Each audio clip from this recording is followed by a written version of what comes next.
భవ సంచిత పాపౌఘ విధ్వంసన విచక్షణం విఘ్నాంధకార భాస్వంతం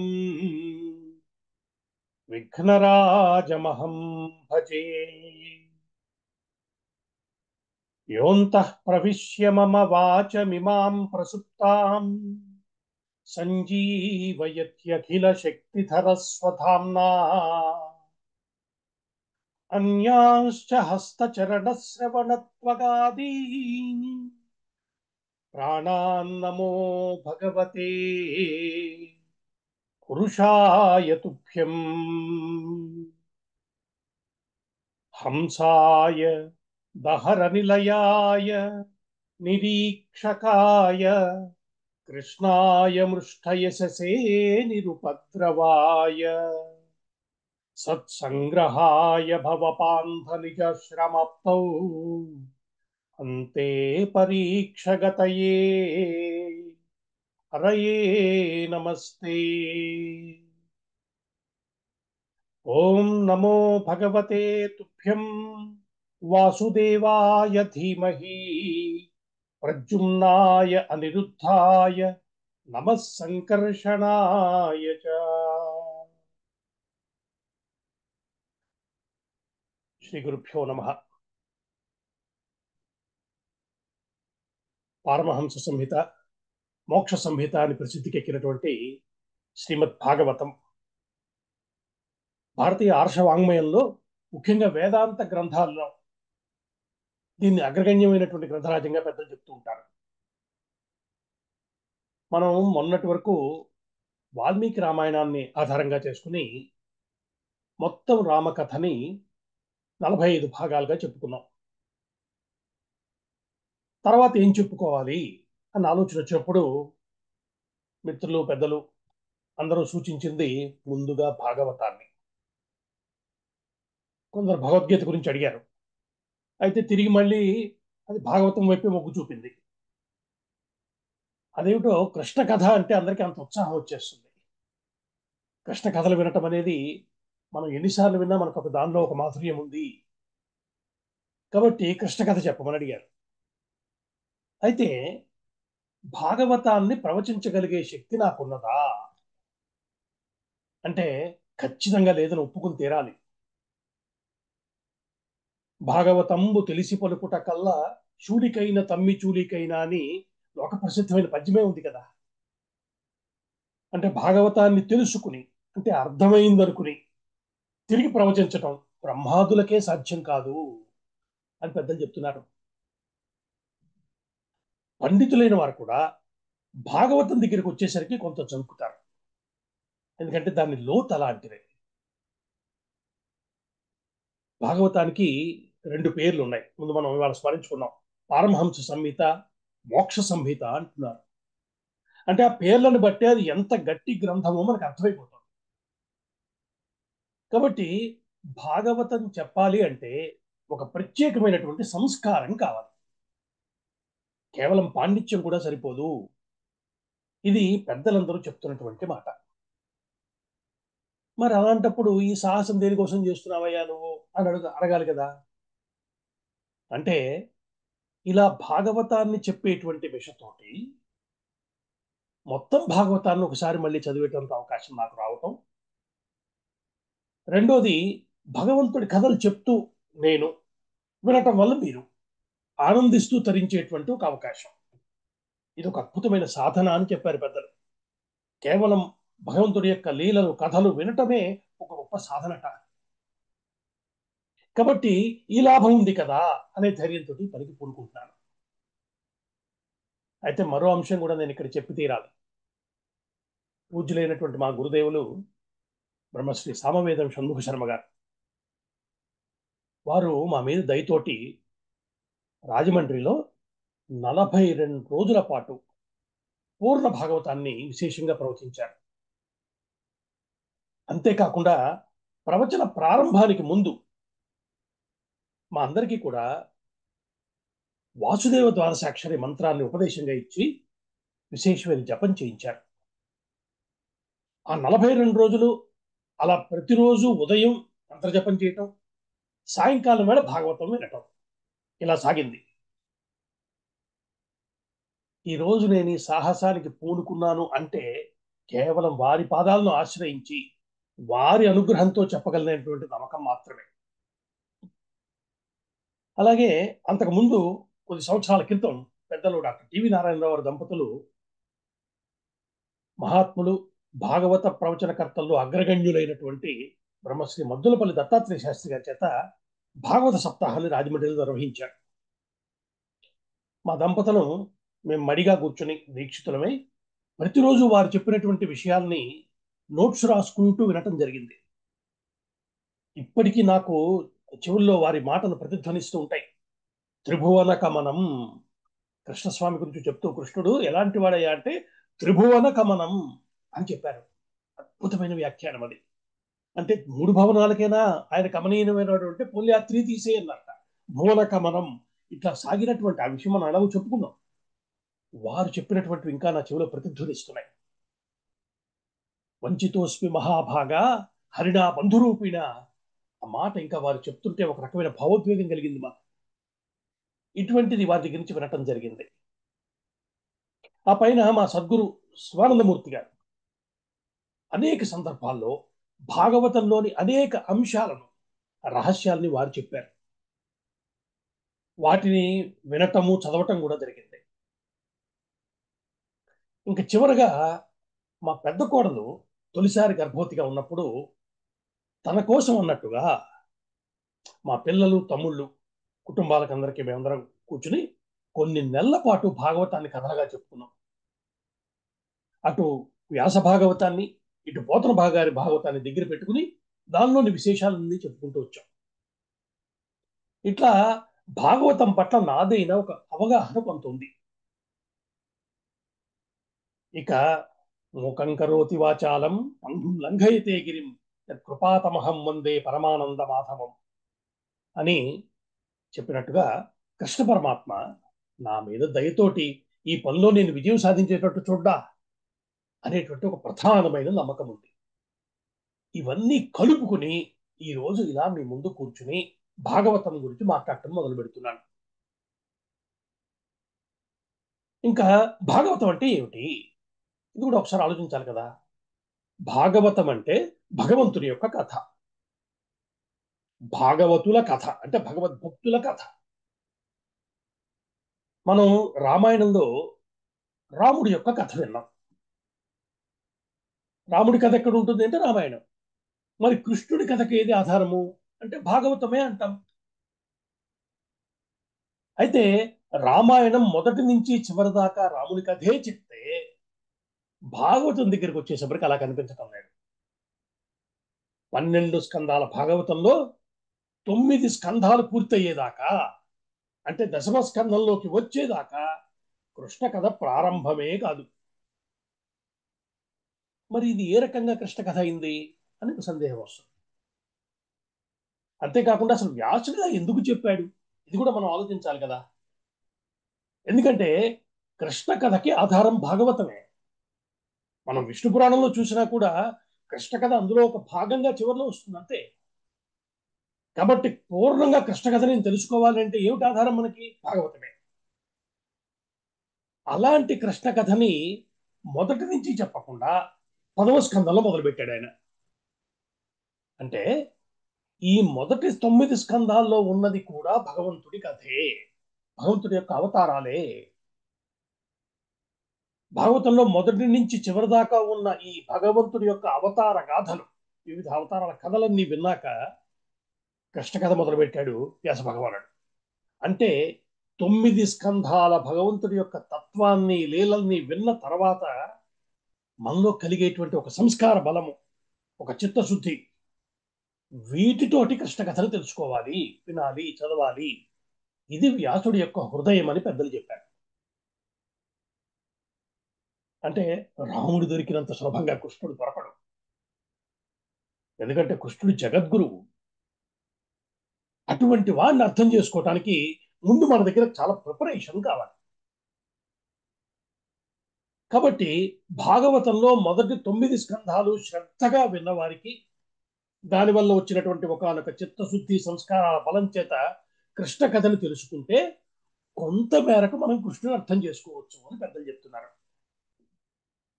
అందుకని భాగవతంలో 9 స్కందాల దాకా భగవంతుడు లీలలు చెప్పాడు.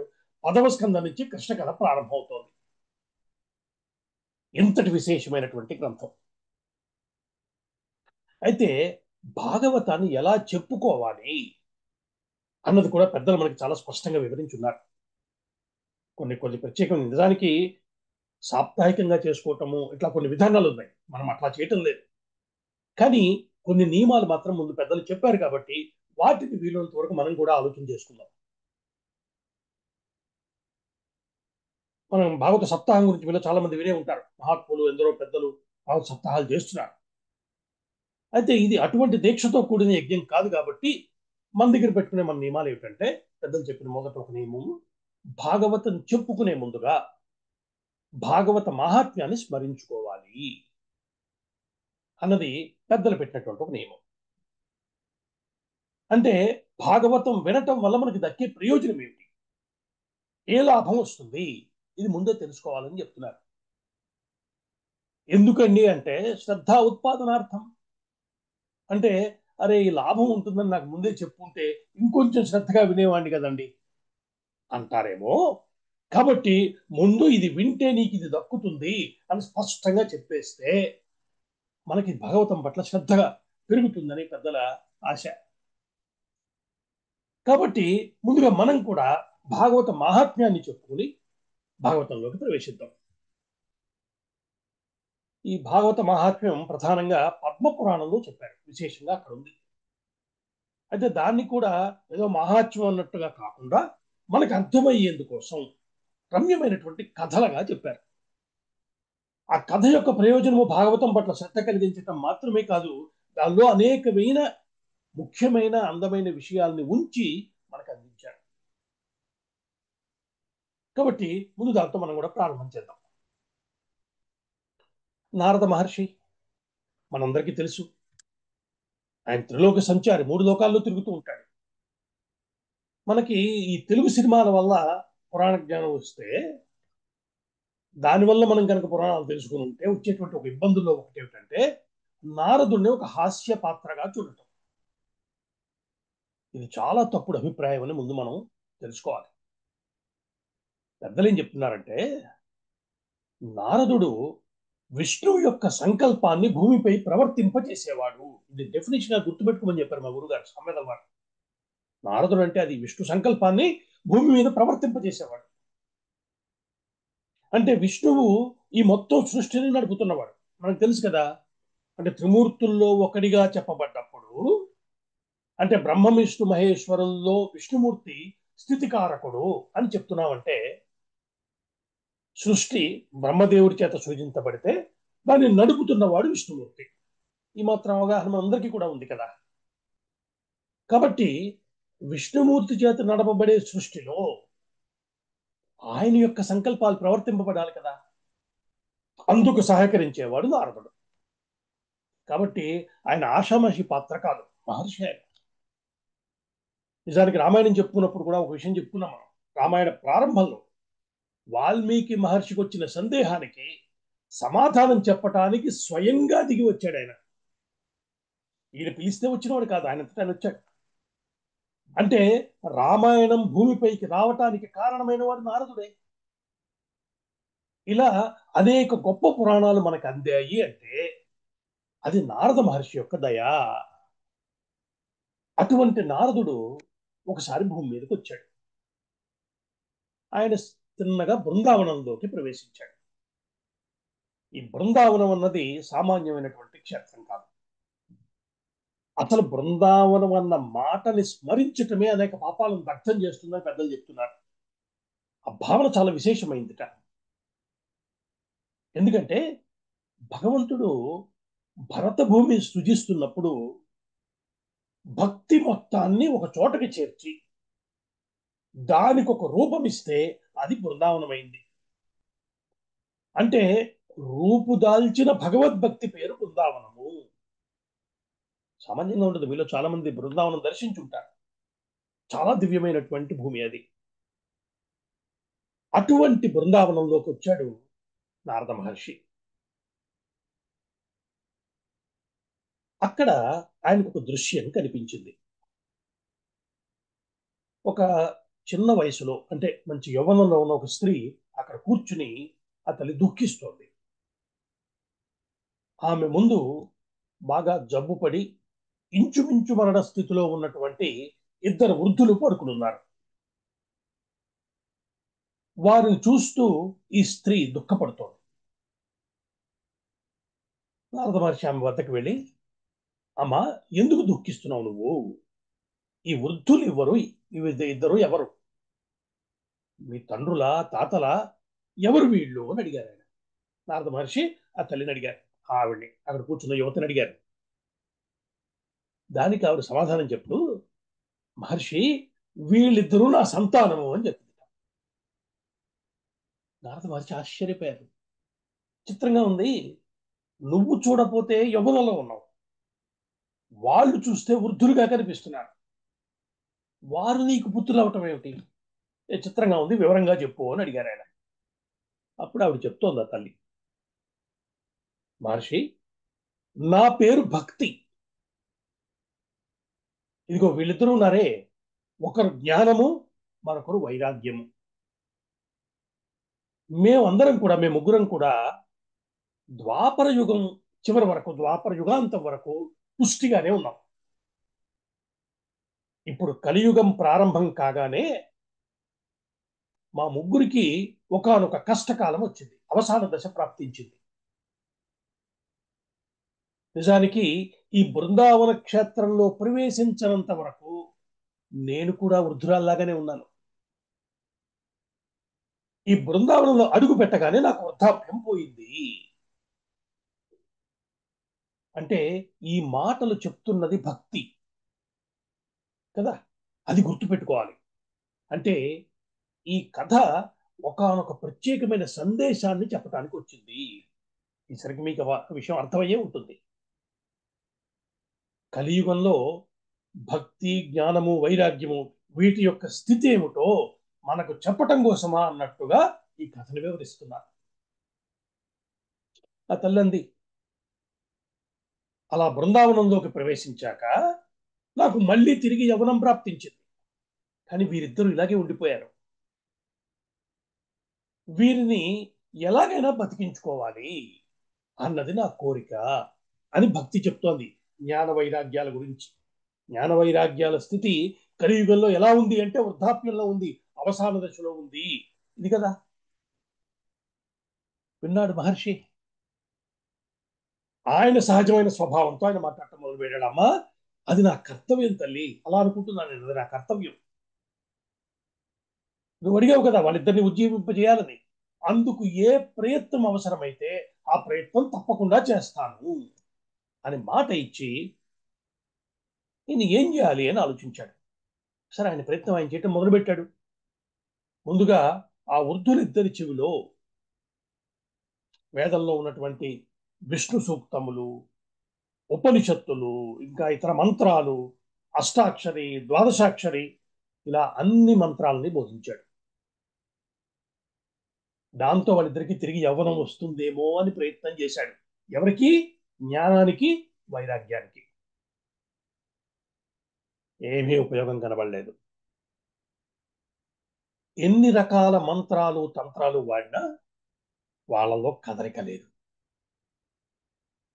పక్కన కూర్చున్న భక్తిమాత దుఃఖిస్తూ ఉన్నది. ఏం చేయాలో పాప నారదుడికి తోచలేదు. అప్పుడు ఆ తల్లితో అన్నాడు, అమ్మా, నేను వీరిద్దరిని ఉజ్జీవింపజేస్తానని ప్రతిజ్ఞ పట్టాను కదా, కాబట్టి సాధించి తీరతాను. కొద్దిగా సమయం కావాలంటే నువ్వు ఇక్కడే ఉండు అని చెప్పి ఆయన చేతులు దోయిలించి శరత్కుమార సనక సనందనాథుల్ని ప్రార్థించాడు. ఏం చేస్తే వీళ్ళిద్దరూ తిరిగి ఉజ్జీవితులు అవుతారు, వీరికి శక్తి వస్తుంది అని ప్రార్థన చేశాడు. ఎప్పుడైతే నారదుడు ప్రార్థించాడో, నారదుడి ముందు సనక సనందనాథుడు సాక్షాత్కరించాడు. పరిస్థితి చూశారు వాళ్ళు. చూడగానే, నారద, భాగవత సప్తాహాన్ని జరిపిస్తే వీరు తిరిగి యవ్వన దశకు చేరుకుంటారు అని చెప్పారు. అది వాళ్ళు చెప్పినటువంటి పరిష్కారం. వెంటనే నారదుడు ఆ దీక్ష ఎలా చేయాలి ఇవన్నీ అడిగాడు. ప్రశ్నించగానే భాగవత సప్తాహ విధి విధానాలన్నింటినీ వివరించి చెప్పారు ఆ మహర్షులు. విన్నాక నారదుడు వారిని కోరాడు. ఇంత చెప్పారు కదా, మీరే ఎందుకు పూనుకుని సప్తాహ దీక్ష చేయకూడదు అని ప్రార్థించాడు. అంగీకరించారు వారు. ఎందుకంటే మనం చాలాసార్లు చెప్పుకున్నాం, మహర్షులు అంటేనే వారి గొప్పతనమే అది. పరోపకారం వారి నైజం. అడిగితే కాదనకుండా ఇచ్చే స్వభావం కలిగిన వారి పేరు ఋషులు. జాగ్రత్తగా గమనించుకుంటే గురుగారు శివానందమూర్తి గారు ఒక మాట చెప్పారు. భగవంతుడైనా కొద్దిగా ఆలోచన చేస్తాడేమో కానీ ఋషులు చాలా తొందరగా వెంటనే అనుగ్రహిస్తారు అని. కాబట్టి ఎప్పుడైతే నారదుడు అడిగాడో వాళ్ళు స్వయంగా పూనుకుని సప్తాహ దీక్షగా భాగవతాన్ని పారాయణ చేశారు అక్కడ కూర్చుని. వారు పారాయణ చేసిన ఫలితంగా భక్తి జ్ఞాన వైరాగ్యాలు తిరిగి పుష్టిని పొంది ఉజ్జీవితమయ్యాయి. ఇది పద్మపురాణంలో చెప్పబడ్డ ఒక కథ. అంటే ఈ కథ మనకి చెప్తున్న ప్రధానమైన విషయం ఏమిటి అంటే, మనకి భక్తి కావాలన్నా, జ్ఞానం కావాలన్నా, దానివల్ల వచ్చే వైరాగ్య స్థితిని పొందాలన్నా మనందరం భాగవతాన్నే ఆశ్రయించాలి. జ్ఞాన వైరాగ్యాలతో ఉన్న భక్తిని మనందరం కోరుకోవాలి. అయితే ఇక్కడ జ్ఞానం అంటే పెద్ద పెద్ద వేదాంత విషయాల గురించి కాకుండా, ఈ సృష్టి ఏమిటి, నేను ఎవరు, నా పుట్టుక కారణం ఏమిటి, నేను దేనిని పొందాలి, ఇలాంటి విషయాల పట్ల అవగాహన కలిగి ఉండటం ఈ మాత్రం మనం తెలుసుకోవాలి. ఈ జ్ఞానంతో జీవితాన్ని నడుపుకోవాలి పెద్దలు కోరుకుంటున్నారు మన నుంచి. ఈ అవగాహనతో జీవించాలి మనము. ఒకప్పుడు మన దేశంలో ఈ విషయాలన్నీ తెలిసిన వాళ్ళు ఉండేవారు. దానివల్ల జీవితం పట్ల ఒక స్పష్టమైన అవగాహన ఉండేది. అందుకే మనకు తెలియాల్సిన ఒక విషయం ఏంటంటే, ఇంచుమించు ఒక 3 దశాబ్దాల క్రితం వరకు కూడా ఈ దేశంలో నిరక్షరాస్యులు ఉన్నారేమో కానీ వివేకహీనులు లేరు. అంటే అక్షరాలు చదవలేకపోవచ్చు, వాళ్ళు బడికి వెళ్ళి ఉండకపోవచ్చు, కానీ వారికి ప్రాథమికమైన జీవితం పట్ల జ్ఞానం ఒకటి ఉన్నది. ఈ జీవితాన్ని దేనికోసం వాడుకోవాలి, ఎలా వాడుకోవాలి, ఏది మనకి మంచిదో తెలిసినటువంటి వివేకం ఉంది. కాబట్టి సౌకర్యాలు ఏమీ లేని రోజుల్లో కూడా, పేదరికం ఉన్నా కూడా ప్రశాంతమైన ఆరోగ్యకరమైన జీవితాన్ని గడిపారు వాళ్ళు. ఇది మనందరికీ తెలిసిందే కదా. ఇది తెలిసిన తరువాత రామాయణ భాగవతాదులు ఎందుకు వినాలో మనకు తెలుస్తుంది. భగవత్ కథలు వినగా వినగా మన స్వభావంలో మార్పు రావటం, తద్వారా జీవితం పట్ల మంచి అవగాహన కలిగి ఉండటం, ఇది భారతీయ సమాజం యొక్క సహజ లక్షణంగా ఉండేది. అంటే ముందు భగవద్భక్తి, ఆ భగవద్భక్తిని ద్వారా వైరాగ్య స్థితికి చేరుకోవటం, ఇది క్రమం. మళ్ళీ ఇక్కడ వెంటనే చెప్పుకోవాల్సిన విషయం ఉంది. వైరాగ్యం అనేది నెగిటివ్ టర్మ్ కాదు, రాగం లేకపోవటం అలా అర్థం చేసుకోవచ్చు. అంటే దేని పట్ల కూడా టూ మచ్ అటాచ్మెంట్ లేకపోవటం. మనకి పెద్దవాళ్ళు సామెత కూడా చెప్పారు కదా, ఆయన ఎలా ఉంటాడండి అంటే, ఆ మహాత్ముడు తామరాకు మీద నీటి బొట్టు వలె ఉంటాడు. మనం విన్నాం కదా చాలాసార్లు. తామరాకు మీద నీటి బొట్టు ఎలా ఉంటుంది, తామరాకు మీదే ఉన్నట్టుగా ఉంటుంది, కానీ తామరాకుకి అంటుకుని ఉండదు. ఇదే భావం దాంట్లో కూడా చెప్తాం కదా, ఉర్వారుకమివ బంధన. దోసపండు ఆ తీగకి అతుక్కున్నట్టుగా ఉంటుంది, మీరు దూరం నుంచి చూస్తే ఇంకా దానికి అటాచ్ అయినట్టుగా ఉంటుంది, దగ్గరికి వెళ్ళి ముట్టుకుంటే మీ చేతులకు వచ్చేస్తుంది. అంటే ఎలాంటి లక్షణం కలిగి ఉండాలి ఈ ప్రపంచంతో? ప్రపంచము మనకి భగవంతుడి యొక్క అనుగ్రహము. అసలు అనుగ్రహం అన్న మాటకి ఏ అర్థమే చెప్పారు పెద్దలు. కాబట్టి మనం ఈ ప్రపంచంలోకి వచ్చి మనం ప్రాసెస్ అయ్యి బయటికి వెళ్ళిపోయాం. ఈ మాటను ఇలా గుర్తుపెట్టుకుంటే ఈజీగా ఉంటుంది. ఈ ప్రపంచంలోకి వచ్చాము, we're processed here and going above the ladder of జన్మాస్, పైకి వెళ్తున్నాం. కాబట్టి ఈ తావరాకు మీద నీటి బొట్టులా ఉండేటువంటి స్వభావం ఏదైతే అది వైరాగ్యం, అది జ్ఞానం వస్తే వచ్చే వైరాగ్యం, అది ఎలా ఉంటుందో అలా జీవించడం. కాబట్టి జ్ఞానము వైరాగ్యము ఉంటే కానీ భక్తి పూర్ణం కాదు అని చెప్తున్నారు. అటువంటి భక్తి కలగటం కోసం మనం భాగవతం వింటున్నాము. ఇది ముందు మనం దృష్టిలో పెట్టుకుని భాగవత శ్రవణం చేయాలి. అంటే భాగవతం కేవలం కొన్ని భగవంతుడి కథల గుంపు కాదు, ఏదో పై పై విని ఆనందించటం ఇది లక్ష్యం కాకూడదు. ఏ భక్తి మన జీవితానికి పూర్ణత్వాన్ని చేకూరుస్తుందో అటువంటి భక్తిని పొందాలి అనుకుంటే, అంటే జ్ఞాన వైరాగ్యాలతో కూడిన భక్తిని పొందాలి అనుకుంటే భాగవతం ఒకటే దిక్కు. ఇది పెద్దలందరూ చెప్తున్న మాట. కాబట్టి మనం భాగవతం ఎందుకు చెప్పుకుంటున్నాము అంటే భగవంతుడి పట్ల మనకి ఒక భక్తి కలగాలి అనే కోరికతోటి. నాకు ఇప్పటికే భక్తి ఉంది, అది ఇంకా బలపడాలి, భగవంతుడితో మన అనుబంధము పెరగాలి, ఇది మన లక్ష్యం. దీనిని మనసులో పెట్టుకుని మనం భాగవతాన్ని వినాలి. కాబట్టి ఇక పైన మనం భాగవతం వింటున్నామంటే మన లక్ష్యం స్పష్టంగా ఉంది. మరొక కోణం కూడా ఆలోచించాలి మనం. నిజానికి ముందులోనే ఒక మాట చెప్పుకున్నాం మనం, భాగవతం యొక్క లోతును తెలుసుకోవటం చాలా కష్టం. దానికి విశేషమైన పాండిత్యం కావాలి అని అనేక మంది పెద్దలు చెప్పారు. మహా పండితులకు కూడా ఇది లొంగేది కాదు అని చెప్పారు కదా. ఆ మాట ముందు కూడా అనుకున్నాం మనం. అయితే ఇలా చెప్పిన వాళ్ళే మరొక చోటకు వచ్చేసరికి ఎంత పాండిత్యం ఉన్నా భక్తి లేకపోతే భాగవతం అర్థం కాదు, మళ్ళీ అది కూడా చెప్పారు. అంటే ఏ పాండిత్యం ఉన్నా, ఎంత చదువుకున్నా, మనం ఈరోజు చదువు యొక్క ప్రయోజనం ఏమిటి అని ప్రశ్నించామనుకోండి, ఇవంతా మనం భాగవతం ఆపేసి ఇవన్నీ చెప్తున్నాను ఏమిటి అని దయించి అనుకోవద్దు. ఈ ఈ బలం కనుక మనం సరిగ్గా ఏర్పాటు చేసుకుంటే, కింద పునాది సరిగ్గా పెట్టుకుంటే భాగవతం వినేటప్పుడు రావాల్సిన లాభాన్ని మనం చక్కగా పొందగలుగుతాం. అందువల్ల ఈ ఈ చర్చను కొంత మనం ఆలోచన చేసుకోవాల్సిన అవసరం వస్తుంది.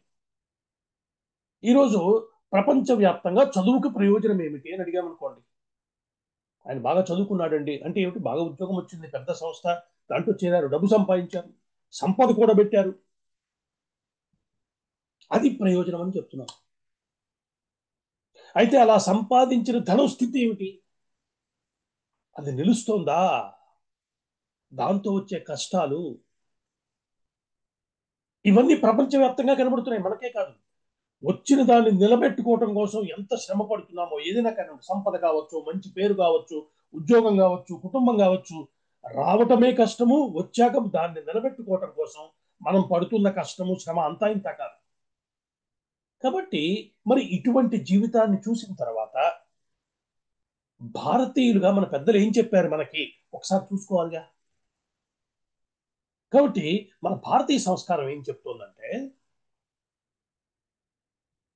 ఎంత చదువుకున్నా ఆ చదువు వల్ల నీకు దక్కవలసిన ప్రయోజనము భగవద్భక్తి. ఇది కొంచెం ఆలోచించవలసినటువంటి అంశం. నువ్వు బాగా చదువుకున్నావు, ఏం కలగాలి, భగవద్భక్తి. అరే ఈరోజు అసలు చదువుకి భగవంతుడికి సంబంధమే లేకుండా చేశాంగా. భగవంతుడి మీద నీకున్న ప్రేమ పేరు భగవద్భక్తి. మరి భక్తి అంటే పెద్ద కాంప్లికేట్ చేసుకోకల, ఆయన మీద ఉండే మనకు ఉండే ప్రేమ. భగవంతుడు అంటే ప్రేమ, అంటే భగవంతుడి యొక్క లీలలు గాథలు వినటం, వాటిని మననం చేసుకోవటం, ఇవన్నీ మన జీవితంలో ప్రవేశించినప్పుడే జీవితం రసమయమై పూర్ణత్వాన్ని పొందుతుంది. ఎందుకంటే పరమాత్మకి పెద్దలు చెప్పిన డెఫినిషనే రసోవై సహా, అతడేనయ్యా రసం అంటే. అతను లేని జీవితం రసవిహీనమే. ఈ విషయం జాగ్రత్తగా అర్థం చేసుకోవాలి. కాబట్టి ఎప్పుడో వచ్చే మోక్షం, దానికోసం అడుగులు పట్టం, ఇవన్నీ ఎంత ముఖ్యము అంటే జీవిత పరమార్థమైన మోక్షం వైపు అడుగులు పడేది భక్తి ఉంటేనే. కానీ అంతకన్నా బేసిక్ లెవెల్లో చూస్తే భక్తి వల్ల కృతజ్ఞత అన్న భావం వస్తుంది. అరే ఎంతటి అద్భుతమైన సృష్టి చేశాడు మన కోసం ఈశ్వరుడు, ఎలాంటి అనుభవాలను ఇస్తున్నాడు, నిత్యము మనలో ఉండి ప్రతి క్షణాన్ని ఎలా నడిపిస్తున్నాడు. ఒక్కసారి ఆలోచన చేస్తే కృతజ్ఞతతో పొంగిపోము. భక్తి వల్ల వినయం వస్తుంది. దేనికి సహకరించగలం? సర్వము ఈశ్వరాధీనం అని తెలిసిన తర్వాత ఇంకా అహంకారానికి ప్లేస్ ఎక్కడ ఉంది? అలాగే భక్తి వల్లే ఆనందం వస్తుంది. చూడండి, ఇన్ని ఇన్ని సద్గుణాలు, ఇన్ని మంచి విషయాలు భక్తి ఉంటే వస్తాయి. అదే భక్తి లేనటువంటి చదువు, అది వేదాంతమే కానివ్వండి, లేదా అటు మోడర్న్ సైన్స్ అవనివ్వండి, దానివల్ల పొందేటువంటి ప్రయోజనం చాలా స్వల్పమైనది. ఏదన్నా దక్కినా నిలబెట్టుకోవడం కష్టమవుతోంది. ఇదంతా మనకు అనుభవంలో ఉన్న విషయం, పెద్ద కష్టపడేమి అర్థం చేసుకోకలా. ఇది సనాతన ధర్మం మనకి చేస్తున్న ప్రధానమైనటువంటి బోధ. కాబట్టి మన పిల్లలు ఉన్నత పదవుల్లోకి రావాలి, గొప్ప జీవితాన్ని సంపాదించుకోవాలి, సంపదను కూడబెట్టాలి, ఇవన్నీ కావాలి. కానీ వీటన్నిటికీ అండర్లయింగ్ ఫిలాసఫీ ఏమవ్వాలి? భగవద్భక్తి. ఈశ్వరుడిచ్చాడు నాకు. గురుగారు సాంబేద మరొక అద్భుతమైన మాట చెప్పారు. ఈ సృష్టిలో నువ్వు ఏది సంపాదించుకున్నా, భగవద్భక్తి లేకపోతే, వినయం లేకపోతే, నేను సంపాదించుకున్నాను అనుకున్నావా, అది పదార్థము. ఈశ్వరా, ఇది నువ్వు నాకు ఇచ్చావయ్యా అన్నావా, ఆ పదార్థమే ప్రసాదం అవుతుంది. చూడండి ఎంత అద్భుతమైన మాట అది.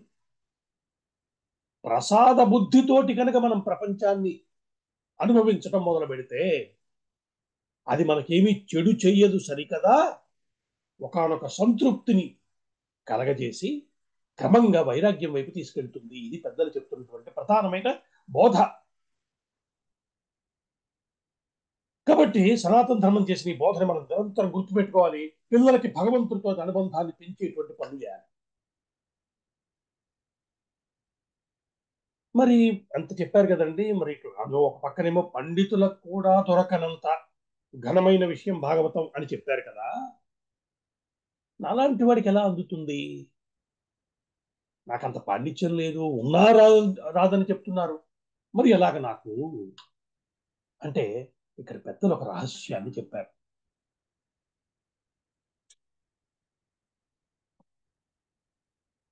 నాకు దీని సారమేమిటో తెలియాలి అనేటువంటి జిజ్ఞాసతో, కోరికతో, భగవంతుని పట్ల ఆశ్రయ బుద్ధితో, ఆయన దయ వల్ల నేను తెలుసుకోగలుగుతాను, పెద్దలు గురువుల యొక్క ఆశీస్సుల వల్ల నాకు అందుతుంది, ఈ నమ్మకంతో కూర్చుంటే తెలుసుకోవటం సులభమే అని పెద్దలు చెప్తున్నారు. కాబట్టి రహస్యాన్ని ఎంత చక్కగా చెప్పారు చూసారా. నాకు ఎలా తెలుస్తుంది అంటే, ఈశ్వరుణ్ణి ఆశ్రయించు. శివాయ గురవే నమః మహామంత్రం చెప్పారు కదా.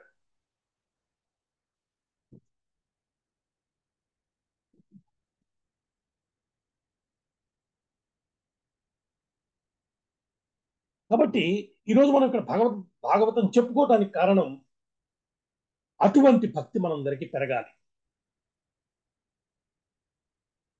ఈ జ్ఞాన వైరాగ్యాలతో కూడుకున్న భక్తి మాట బాగా గుర్తుపెట్టుకోవడం కోసం 1-4 సార్లు చెప్తున్నాను. కాబట్టి ఇది కేవలం భగవంతుడి దయ వల్ల, గురువుల దయ వల్ల జరగవలసిందే తప్ప, నాలాంటి సామాన్యుడు చెప్తే దానివల్ల దక్కే ప్రయోజనం స్వల్పంగా ఉంటుంది.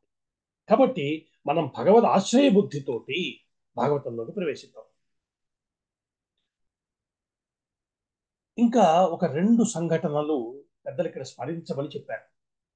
అంటే ఇందాక మొదటే చెప్పుకున్నట్టుగా, భాగవత మాహాత్మ్యాన్ని చెప్పుకోవటం ఒకటైతే, వాటిలో ఉన్న జ్ఞానము అంటే అవి చెప్తున్నటువంటి సందేశం కూడా మనకి చాలా ముఖ్యం. ఈ భూమికి బలంగా ఉండటం కోసం ఇంకొక 2 సంఘటనలు కూడా పెద్దలు మనకి చెప్పారు. ఇటీవల కాలంలో జరిగినటువంటి ఒకానొక సంఘటనని, అది ఎలా ఉందో చూద్దాం.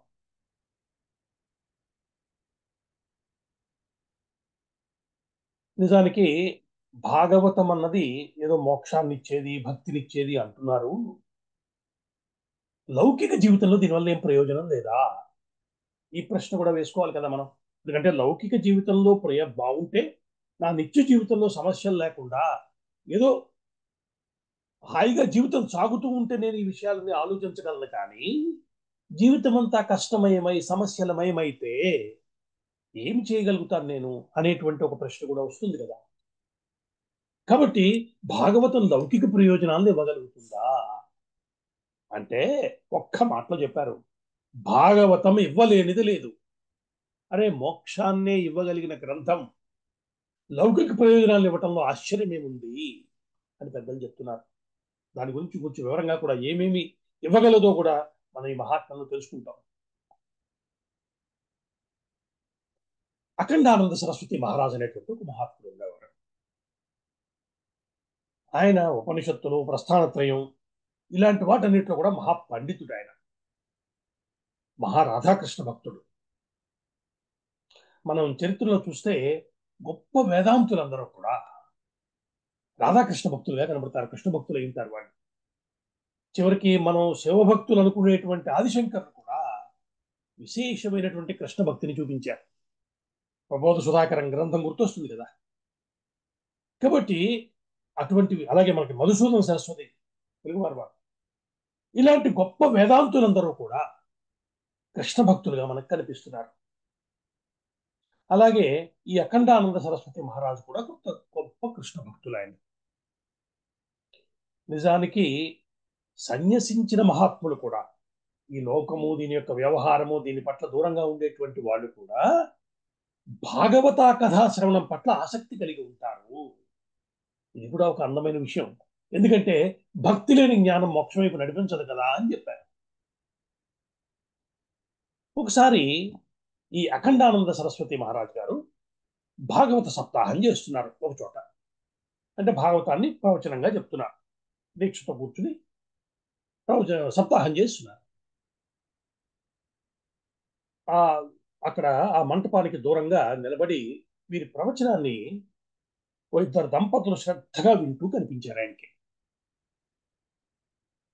ఆ రోజు వారి ప్రవచనం పూర్తయిన తర్వాత వాళ్ళిద్దరే ఆయన దగ్గరికి వచ్చారు. ఆ దంపతులు ఇద్దరు వచ్చి అఖండానంద సరస్వతి స్వామి గారికి నమస్కారం చేశారు.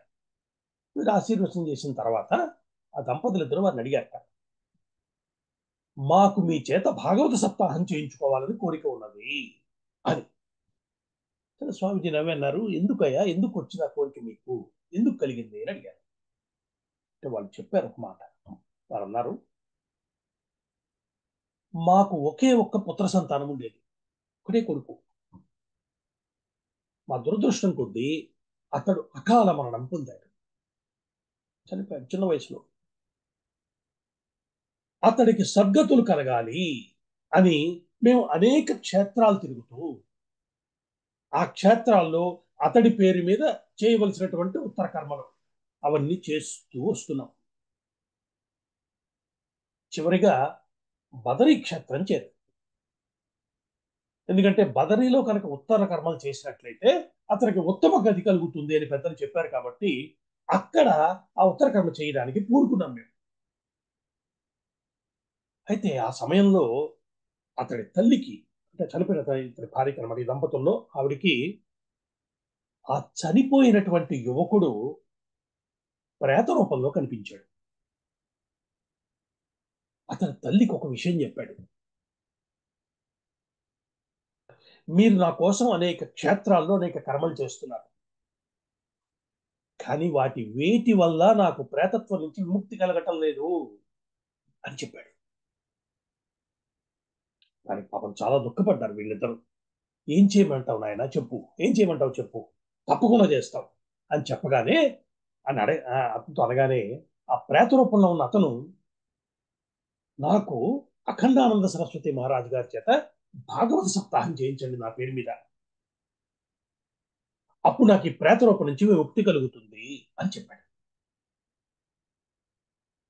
అందుకని మీ దగ్గరికి వచ్చామండి, మీరు మా ఎందు దయ ఉంచి మా కోసం మా అబ్బాయి పేరు మీద అతన్ని యజమానిగా అనుకుని ఈ భాగవత సప్తాహం చేయాలి, ఇది మా ప్రార్థన అన్నారు వాళ్ళు.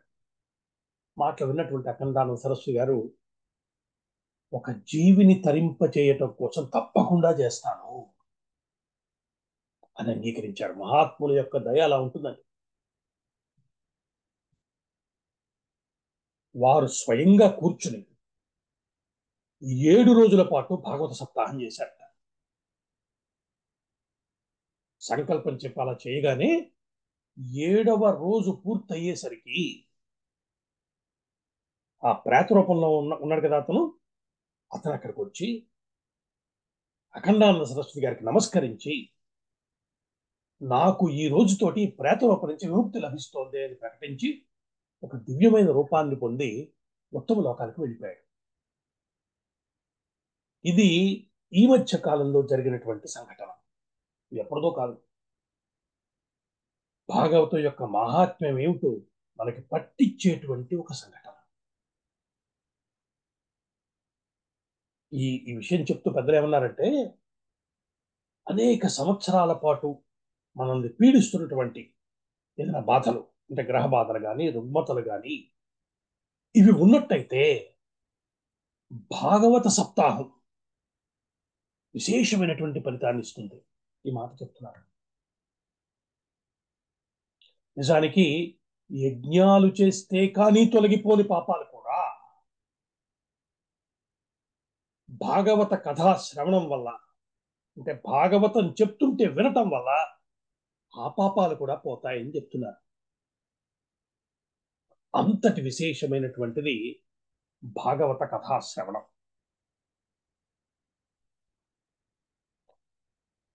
ఇంకా మరొక సంఘటన కూడా పెద్దలు చెప్తున్నారు. ఇది కూడా చాలా ఆశ్చర్యాన్ని కలిగించేటువంటి ఒక సంఘటన. ఇది ఎందుకు చెప్పుకుంటామంటే, ఇది మన తెలుగు రాష్ట్రానికి సంబంధించిన కథే, తెలుగు వారి కథ. బాపట్ల అని ఒక ప్రాంతం ఉంది కదా, అక్కడ ఒక మంచి రామోపాసకుడు ఒక ఆయన ఉండేవారు. ఆయన అంటే వాళ్ళ గురువు గారు కూడా సామాన్యుడు కాదు. మహాత్ములు శ్రీరామశరణ్ గారు, అంటే సాక్షాత్తు రామ సాక్షాత్కారాన్ని పొందినటువంటి మహాత్ముడు ఆయన. ఆయన శిష్యుడు ఈ పెద్ద ఆయన. వీరికి చాలా కాలం నుంచి మనసులో భాగవత సప్తాహం చేయించుకోవాలి, భాగవతం చెప్పించుకోవాలి మహాత్ముల చేత అని ఒక కోరిక ఉండేది. అంటే చాలాసార్లు భాగవతం ఆయన విన్నారు, కానీ తను యజమానిగా కూర్చుని ఎవరైనా మహాత్ముల చేత సప్తాహం చేయించాలి, ఇది కోరిక. భారతీయులకి ఇటువంటి ఉత్తమమైన కోరికలు కలుగుతాయి. పాపం ఎంత ప్రయత్నం చేసినా కారణాంతరాల వల్ల ఆయనకి ఎందుకో అది సాధ్యపడలేదు. క్రమంగా ఆయన పెద్దవారయ్యారు. ఆయనకు ఒక కొడుకు, అతడు కూడా పెద్దవాడయ్యాడు, వివాహమైంది, మనవలు కూడా వచ్చారు. తండ్రికి ఉన్న కోరిక తెలిసినవాడు కాబట్టి తండ్రి గారి కోరిక తీర్చాలి అనేటువంటి నిశ్చయంతో తన ఇంట్లో భాగవత సప్తాహం చేయాలని సంకల్పం చేసి 7 రోజుల పాటు శాస్త్రం ఎలా చెప్పిందో అలాగా భాగవత సప్తాహాన్ని నిర్వహించాడు. అనేక మంది వచ్చారు. చక్కగా విధి విధానాలతోటి శాస్త్రం ఎలా చెప్పిందో, పెద్దలు ఎలా చెప్పారో అలా పూర్తి చేసుకున్నారు. చివరి రోజు అంతా పూర్తయింది. అయ్యాక ఆయన కొడుకును పిలిచాడు పెద్ద ఆయన. ఆయన అన్ని పూర్తయ్యాయా, అన్ని విధానాలు పూర్తి చేశారా, అందరూ భోజనాలు చేశారా అని అడిగాడు. అన్ని సక్రమంగా పూర్తయ్యాయి అని కొడుకు చెప్పగానే అలా ప్రశాంతంగా కుర్చీలో కూర్చుని తల పక్కకు వాల్చి ప్రాణాలు వదిలిపెట్టేశాడు. ఇది ఇటీవల కాలంలో జరిగినటువంటి ఒక సంఘటన. అంటే భాగవతం జీవితానికి చేసే మేలు అల్టిమేట్ అనమాట. దీనికన్నా పైది ఇంకొకటి ఉందని అనుకోకూడదు. అంత అద్భుతమైనటువంటి గ్రంథరాచన, మన జీవితాల్ని తీర్చిదిద్ది భక్తిని ప్రసాదించే గ్రంథం. అందుకే పెద్దలు ఒక మాట చెప్తారు, మీరు 10 సార్లు భాగవతం భాగవతం భాగవతం అంటూ ఉంటే అది ఎలా వినబడుతోంది? బాగవుతాం బాగవుతాం బాగవుతాం అన్నట్టుగా ఉంది. కాబట్టి నేను బాగుపడతాను అని మనం అనుకుంటే భాగవతం ఒకటే దిక్కు. ఈ విషయాన్ని మనసులో స్పష్టంగా పెట్టుకుని మనం భాగవతం వినాలి. చివరగా భాగవత మహాత్మ్యంలో మరొక అద్భుతమైన సంఘటన కూడా పెద్దలు చెప్తున్నారు. అయితే ఇందులో మన జీవితానికి సంబంధించిన అనేక బోధలు విశేషంగా కనిపిస్తున్నాయి. ఎప్పటి కథో అనిపించినా ఇప్పుడు కూడా అటువంటి కథే అని మనకి తెలిసేలా ఉంటుంది ఈ చిత్రమైనటువంటి ఆశ్చర్యమైన కథ. తుంగభద్ర నది తీరంలో ఆత్మదేవుడు అనేటువంటి ఒక విప్రుడు జీవిస్తూ ఉండేవాడు. సంస్కారవంతుడతను, శాస్త్ర అధ్యయనం చేసిన వాడు. అంటే శాస్త్రం మనల్ని ఎలా జీవించమని చెప్పిందో ఆ విధమైనటువంటి జీవనాన్ని గడుపుతున్నవాడు ఆయన. అయితే అటువంటి వాడికి కూడా ఎంతకాలానికి సంతానం కలగలేదు. అనేక రకాల ప్రయత్నాలు చేశాడు, సాధనలు చేశాడు, అయినా సంతానం కలగలేదన్న బాధ అలాగే ఉండిపోయింది. ఒకసారి ఒకనొక పర్వదినం రోజు తీర్థ స్నానానికి వెళ్ళి అక్కడ స్నానం చేసి అక్కడ కూర్చుని ఉన్నాడు. లోపల నుంచి పాపం దుఃఖం పొంగుకొచ్చింది. అక్కడే కూర్చుని దుఃఖిస్తున్నాడు. అప్పుడు ఆ ప్రాంతానికి కొద్ది దూరంలో చెట్టు కింద కూర్చున్నటువంటి ఒక మహాత్ముడు ఇతన్ని చూసి, ఏందైనా ఎందుకు దుఃఖిస్తున్నావు అని అడిగాడు. ఆ మహాత్ముని చూడగానే ఇతను లేచాడు, నమస్కరించాడు, తన కష్టం అంతా చెప్పుకున్నాడు. అప్పుడు ఆయన అడిగారు, నాయన నువ్వేం చదువుకున్నావు అని అడిగాడు. ఈయన తన శాస్త్ర పాండిత్యం గురించి చెప్పాడు. ఇద్దరు నచ్చేది అన్ని చెప్పాడు. ఆయన అడిగారు, ఇంత చదువుకుని దుఃఖం దేనికయ్యా? సంతానం లేకపోవటం అన్నది అంత ముఖ్యమైన విషయమా? జీవితంలో కొన్ని రావు, కొంత ప్రయత్నం చేస్తే దక్కవచ్చు. ఎంత ప్రయత్నం చేసినా రావటం లేదంటే అది మనకు దక్కే పూర్వపుణ్యం మన దగ్గర లేదన్నమాట. దానికోసం మనం చింతించకూడదు. ఈ ప్రపంచంలో అనేక సంపదలు ఉన్నాయి, వాటిలో ఒకటి సంతానం. మనకి ఏది భగవంతుడు ఇచ్చాడో దానితో సంతృప్తి చెందటం ముఖ్యం. రాని దాని కోసం దుఃఖించటం మానేసి సాధన చేసుకో అని ఆయన చేయవలసిన బోధ. పెద్దలు ఇలాగే చెప్తారు కదా. ఇది మనం ఆలోచించాలి కదా. ఖచ్చితంగా మనకి ఒక కోరిక ఉన్నప్పుడు ఈశ్వరుని అడగాలి, ఆయన దగ్గర నుంచి పొందేటువంటి హక్కు మనకు ఉందని పెద్దలు చెప్తున్నారు. అయితే ఎంత ప్రయత్నం చేసినా దక్కకపోతే అక్కడితో వదిలిపెట్టేసేయాలి. ఈ విషయం ఆయన పెద్ద ఆయన చెప్పారు, మా మహాత్ముడు చెప్పారు.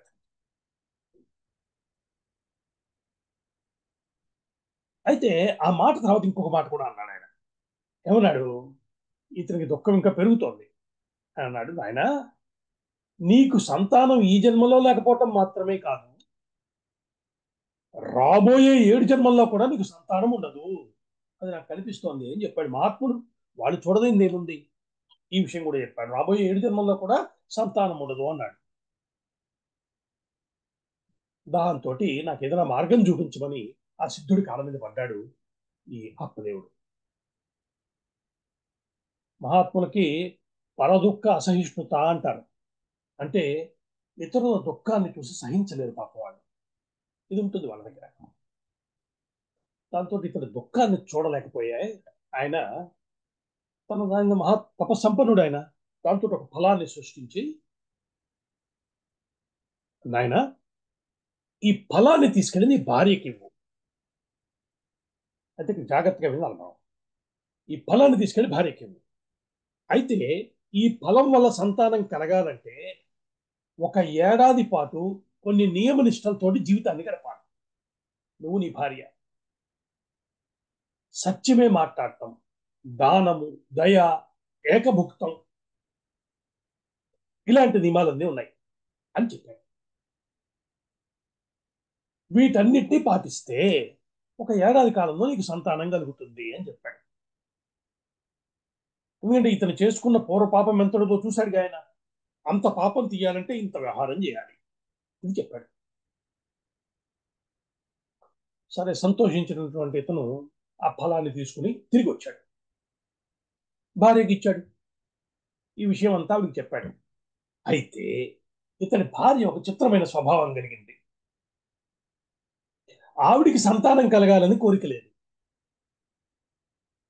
సంతానాన్ని పొందితే తన అందం పాడైపోతుంది అనేటువంటి భావం ఉండేది.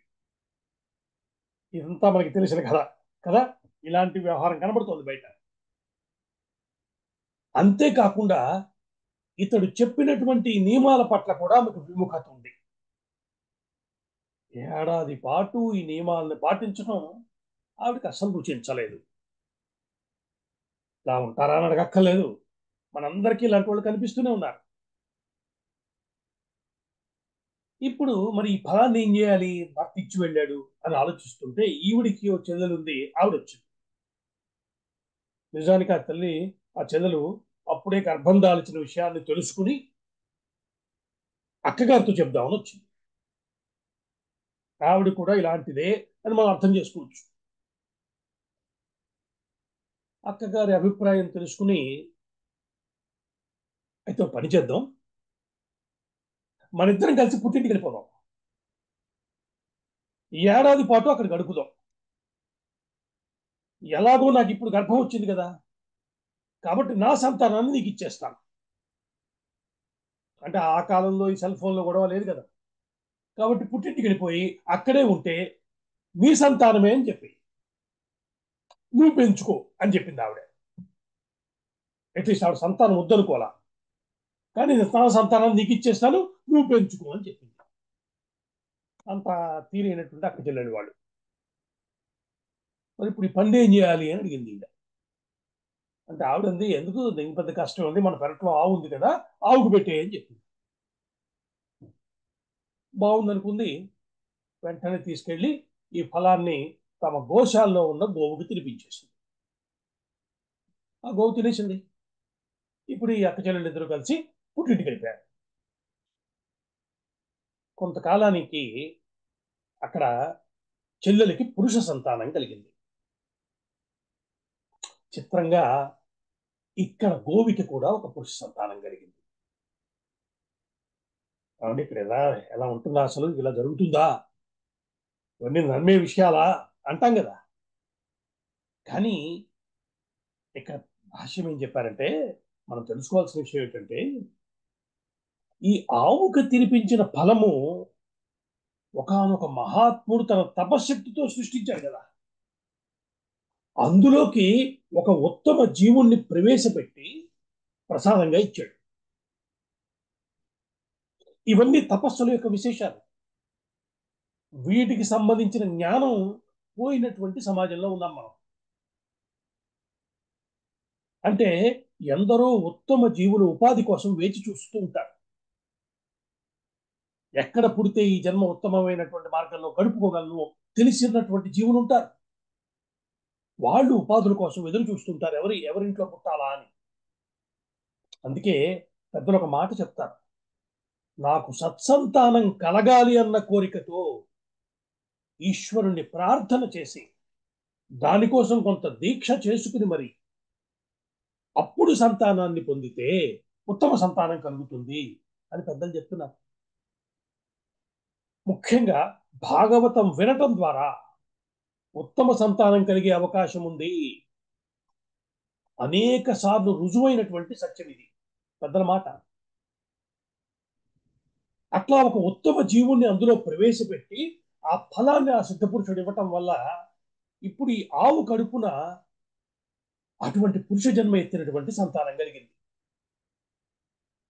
అయితే చిత్రంగా ఆవు నుంచి వచ్చాడు కాబట్టి ఆ లక్షణం ఏమో ఉండాలిగా, కాబట్టి అది రెండు చెవులు ఆవు చెవుల్లో ఉన్నాయి. ఈ విషయాన్ని చూసినటువంటి ఆత్మదేవుడు ఆశ్చర్యపోయాడు.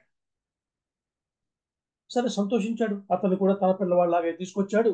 తన ఇంట్లో పుట్టిన గోవుకు పుట్టిన సంతానం కాబట్టి తన కొడుకుతో సమానంగా పెంచుకోవటం మొదలుపెట్టాడు. అయితే సంస్కారాల ప్రభావం ఎలా ఉంటుందో చూడండి. ఆ చెల్లికి పుట్టినటువంటి సంతానం ఉన్నాడు కదా, అతను క్రమంగా సంస్కారహీనంగా తయారయ్యి అనేక రకాల దురభ్యాసాలకు అలవాటు పడ్డాడు. ఇప్పుడు ఈ గోకర్ణుడు ఉన్నాడు కదా, ఆవు చెవులతో పుట్టాడు అనుకున్న అతనికి గోకర్ణుడు అని పేరు పెట్టాడు తండ్రి. ఈ గోకర్ణుడు మాత్రం చిన్నప్పటి నుంచి శాస్త్రాధ్యయనం చేస్తూ ఉత్తమమైన సంస్కారాలతో పెరుగుతున్నాడు. లేక లేక కలిగిన సంతానం ఇలాంటి దురభ్యాసాలకు అలవాటు పడటంతో కొంతకాలానికి ఆ దుఃఖంతో మరణించాడు ఆత్మదేవుడు. మరి కొంతకాలానికి అతని భార్య కూడా ఆ దుఃఖంతోనే వెళ్ళిపోయింది. అందుకే పెద్దలు ఏం చెప్తున్నారంటే, కేవలం సంతానం కావాలని కోరుకోవటం కాదు, వారు సత్సంతానం అవ్వాలన్న సంకల్పం ఉండాలి. అటువంటి కోరికతో దానికోసం సాధనలు చేసుకుని సంతానాన్ని పొందటం అవసరం అన్నది మన ధర్మం చేస్తున్న ప్రధానమైన బోధ. సంతానం లేక దుఃఖిస్తున్న వారు చాలా మంది ఉన్నారు. అంతకు పదింతలు సంతానం సరి అయిన వారు కాకపోవటం వల్ల దుఃఖిస్తున్న వారే సమాజంలో మనకు కనిపిస్తున్నారు. ఎప్పుడైతే ఈ కథలో తల్లిదండ్రులు ఇద్దరు చనిపోయారో, ఇతనికి ఇంకా అడ్డు ఆపు లేకుండా అనేక వ్యసనాలకు అలవాటు పడ్డాడు. చివరికి కొంతమంది వేశ్యాస్త్రీలను కూడా చేరదీసి వారితో సంసారం చేయడం మొదలుపెట్టాడు. అయితే ఇతడు దురభ్యాసాలు, ఇతడు అక్రమ మార్గంలో సంపాదించిన సంపద, వీటిని చూసినటువంటి వాళ్ళు ఈ సంపదని అపహరించాలి, ఇతన్ని హతమార్చి సంపద తీసుకుపోవాలని నిశ్చయించుకుని ఆ వేశ్యాస్త్రీలు ఒక రాత్రి ఇతన్ని బలవన్మరణానికి గురి చేసి చంపేశారు. ఆ సమయానికి గోకర్ణుడు ఇంట్లో లేడు, తీర్థయాత్రలో ఉన్నాడు. అతను తిరిగి వచ్చేసరికి సోదరుడు చనిపోయిన విషయం తెలిసింది. దుఃఖితుడై ఏ కర్మలు చేయాలో అవన్నీ, అంటే ఇటువంటి బలవన్మరణం పొందిన వారికి మామూలు కర్మకాండం ఉండదు, ప్రత్యేకమైనటువంటి కర్మకాండం చేయవలసి ఉంటుంది. ఇవన్నీ యథావిధిగా పూర్తి చేశాడు. ఆ ఇల్లు శుభ్రం చేసుకున్నాడు. ఆ ఇంట్లోనే ఉంటూ తన అనుష్ఠానం తాను చేసుకుంటూ ఉండగా ఒకరోజు తన ఇంట్లో ఏదో దుష్ట శక్తి తిరుగుతోంది అన్న భావన కలిగింది. ఇతడు కూడా మంచి అనుష్ఠానపరుడు కాబట్టి గోకర్ణుడికి తన ఇంట్లో ఎవరో ప్రేత రూపంలో తిరుగుతున్నారన్న సందేహం వచ్చింది. ఎవరా అని పరిశీలించి చూస్తే ఆ ప్రేతం అనేక రూపాల్లో కనిపిస్తోంది. అంటే ఒక నిర్దుష్టమైన రూపాన్ని పొందలేకపోతోంది. ఆ స్థితిలో ఉంటాయి ఆ జన్మలన్నీ కూడా.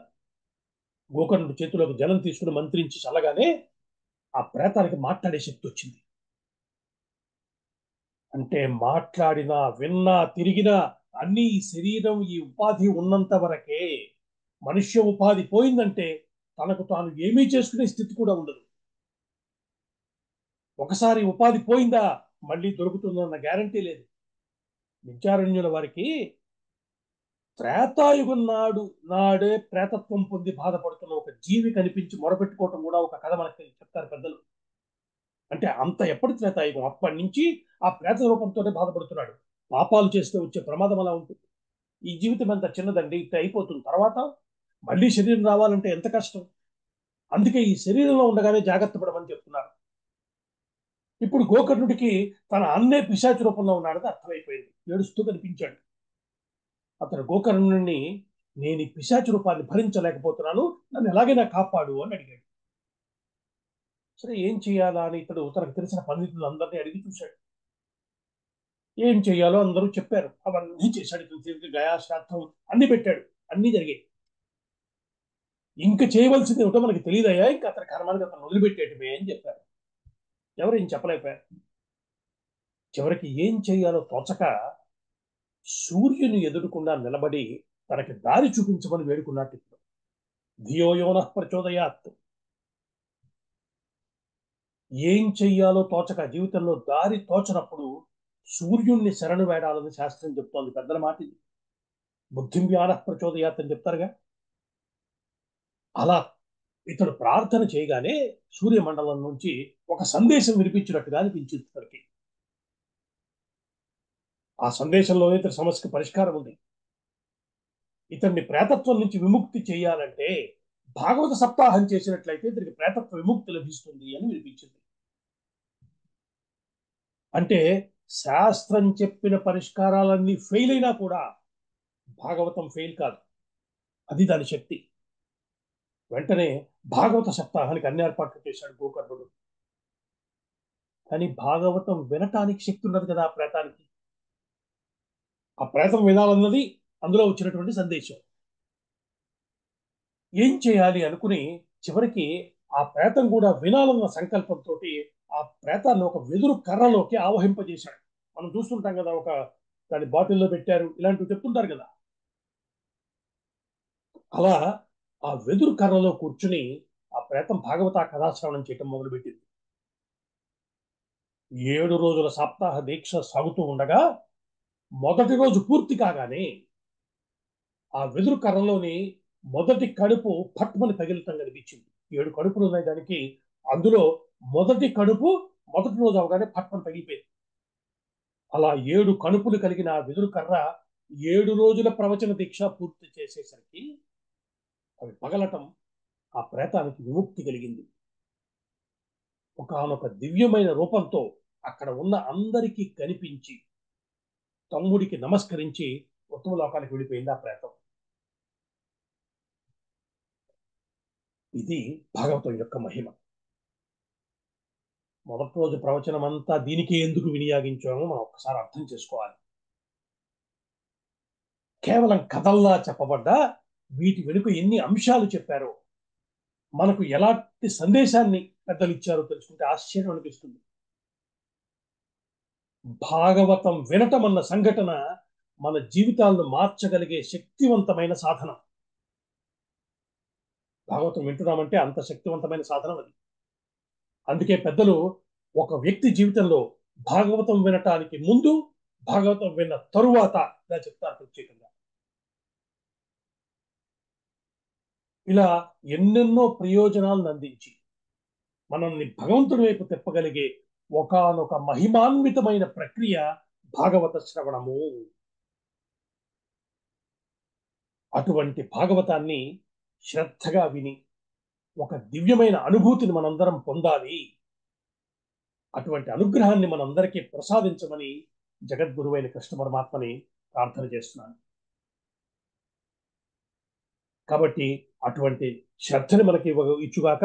మనందరము అట్లా దీక్షితులమై శ్రద్ధతోటి భాగవత కథాశ్రవణం చేద్దాము. పెద్దలు చెప్పిన విషయాల్ని నాకు తోచిన మేరకు, నేను ముందే చెప్పాను, అల్పమైనటువంటి శక్తి కలిగిన నేను దీనికి పూనుకోవటం కేవలం పెద్దల యొక్క దయా అనుగ్రహమే తప్ప నా శక్తి ఇందులో ఏమీ లేదు. అంత చిన్న ప్రసాదం కూడా విశేషమైన ఫలితాన్ని ఇస్తుందని పెద్దలు చెప్తున్నారు. కాబట్టి దానిని దృష్టిలో ఉంచుకుని మనందరము కూడా భాగవత శ్రవణాన్ని శ్రద్ధగా చేసుకుందాం. దాని యొక్క ఫలితాన్ని మళ్ళీ మిగతా వివరాలని వచ్చే వారం మళ్ళీ మనం ఇదే సమయానికి కొంచెం చెప్పుకుందాం. స్వస్తి, మంగళం, నమస్కారం.